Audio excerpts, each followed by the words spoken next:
Welcome to the Box Score Sports Podcast.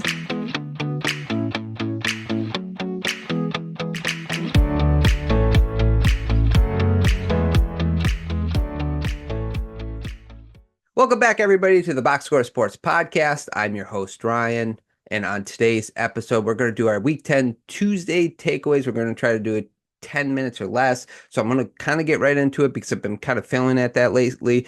But before I do, please subscribe to the channel, like the video, and leave a comment down below. What was your biggest takeaway of Week 10 of the NFL season? Okay, let's get right into Thursday Night Football.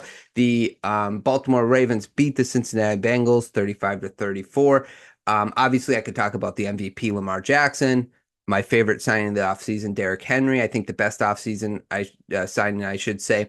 But I'm going to talk about the Bengals because Burrow, 428 yards, 4 touchdowns. Chase had 11 receptions, 264 yards, and 3 touchdowns.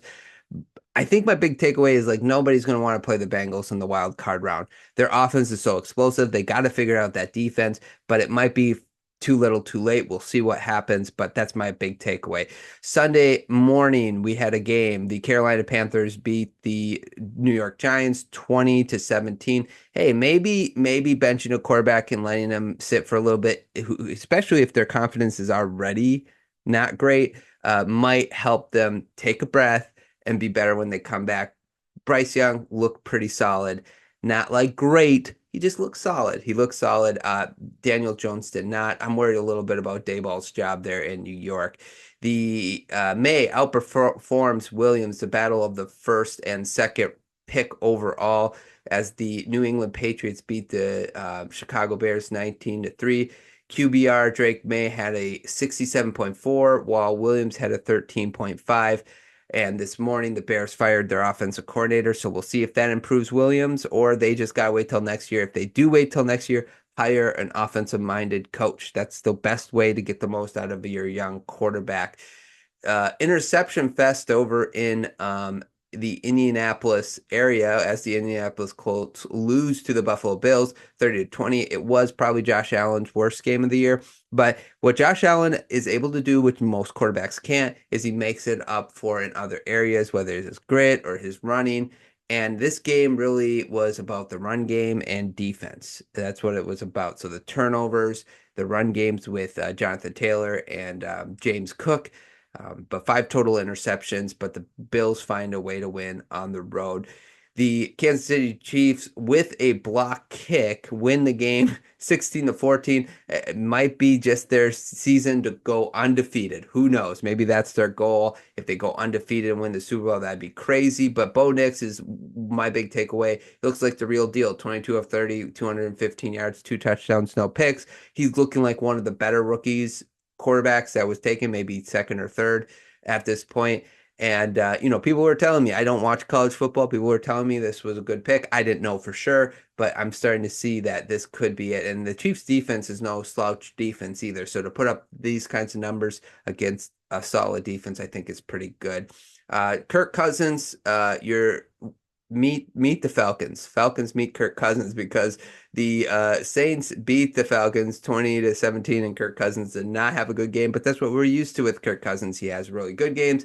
He has games where he's not that good. But the New Orleans Saints had no Dennis Allen. MVS had a resurgence a little bit with 109 yards and 2 touchdowns off of 3 receptions.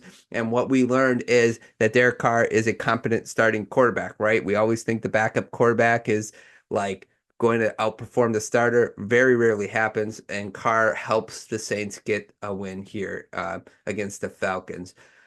McCaffrey is back. It's good to see. The San Francisco 49ers beat the Buccaneers 23-20. He didn't have a great game, but that's okay. His first game back. It's nice to see him out on the field. But the other takeaway I have is the Tampa Bay Buccaneers, despite all their injuries on the offensive side of the ball and defensive side of the ball, they're still finding ways to keep these games close, keep these games interesting. So I think they're a team that, if they can get healthy, they might be an interesting team to watch. Remember the hard count, 28-27. The Pittsburgh Steelers get the Commanders to jump off sides and win the game 28-27. The young rookie lineman jumped off sides at the first hard count that Russell Wilson did with about 8 seconds left on the play clock. I didn't quite understand that. And Russell Wilson looks like he is the better option as the starting quarterback for the Steelers. That's an L for me. I thought it would be Fields, but I was wrong. Sam Darnold back down to earth. Last 3 games, 4 games. I'm sorry. 6 touchdowns, 6 interceptions, but it doesn't matter in this game because they dominated the time of possession 42-18 as the Minnesota Vikings outlast the Jacksonville Jaguars 12-7.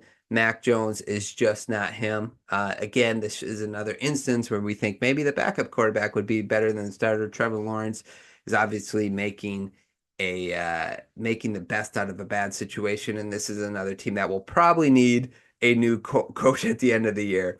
The LA Chargers beat the Tennessee Titans 27-17. Again, my dark horse team, the Chargers, was at the beginning of this year when we predicted all these teams and the outcome. They just well coached, physical team, but the big takeaway: Will Levis had a clean game. 18 of 23, 175 yards, 2 touchdowns, no turnovers. So that's good for Will Levis, even though I think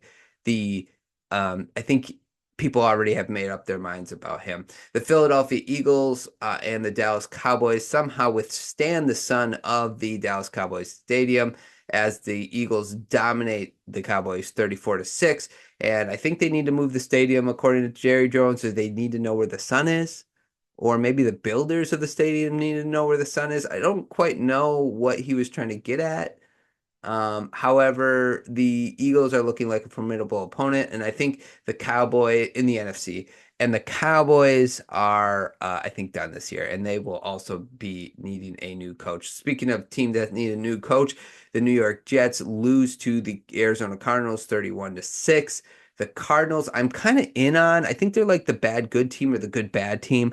Last 3 games, 28, 29, 31 points on their offense, all wins, 3-game winning streaks, dominating their last 2 opponents, which you would say are not great teams, but that's what bad good teams or good bad teams do.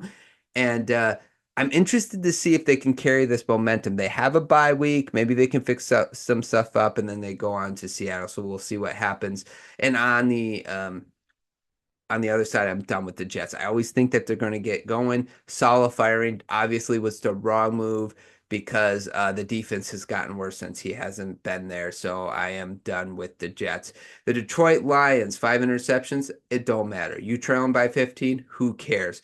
The Detroit Lions find a way to beat the Houston Texans 26-23, surviving Jared Goff's worst game, I think, as a Lion. Can I say that as a Lion? And this team no team has done what the Lions did on Sunday night since 1970.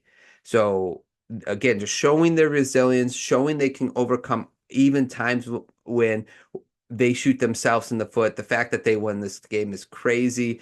But yeah, good for the Lions. Houston, I don't know what to say. And they should have won that game by more. The Lions defense is actually pretty good right now. And they're adding Zadarius Smith. The Monday Night Football game, the Miami Dolphins beat the LA Rams 23-15. Miami's defense showed up. Okay, if you looked at the team stats, right, the Rams kind of beat the Dolphins in every category except 2 important categories. Number 1, they scored touchdowns, not field goals. The Dolphins did. The Rams 5 field goals, no touchdowns, and the Rams were 3 of 12 on 3rd down. So despite some of the big names that are missing on the Dolphins defense, the Dolphins defense showed up, didn't let the Rams get into the end zone and win the game 23-15. So those are my Tuesday takeaways. Let me know again your thoughts. Please like the channel, subscribe as well.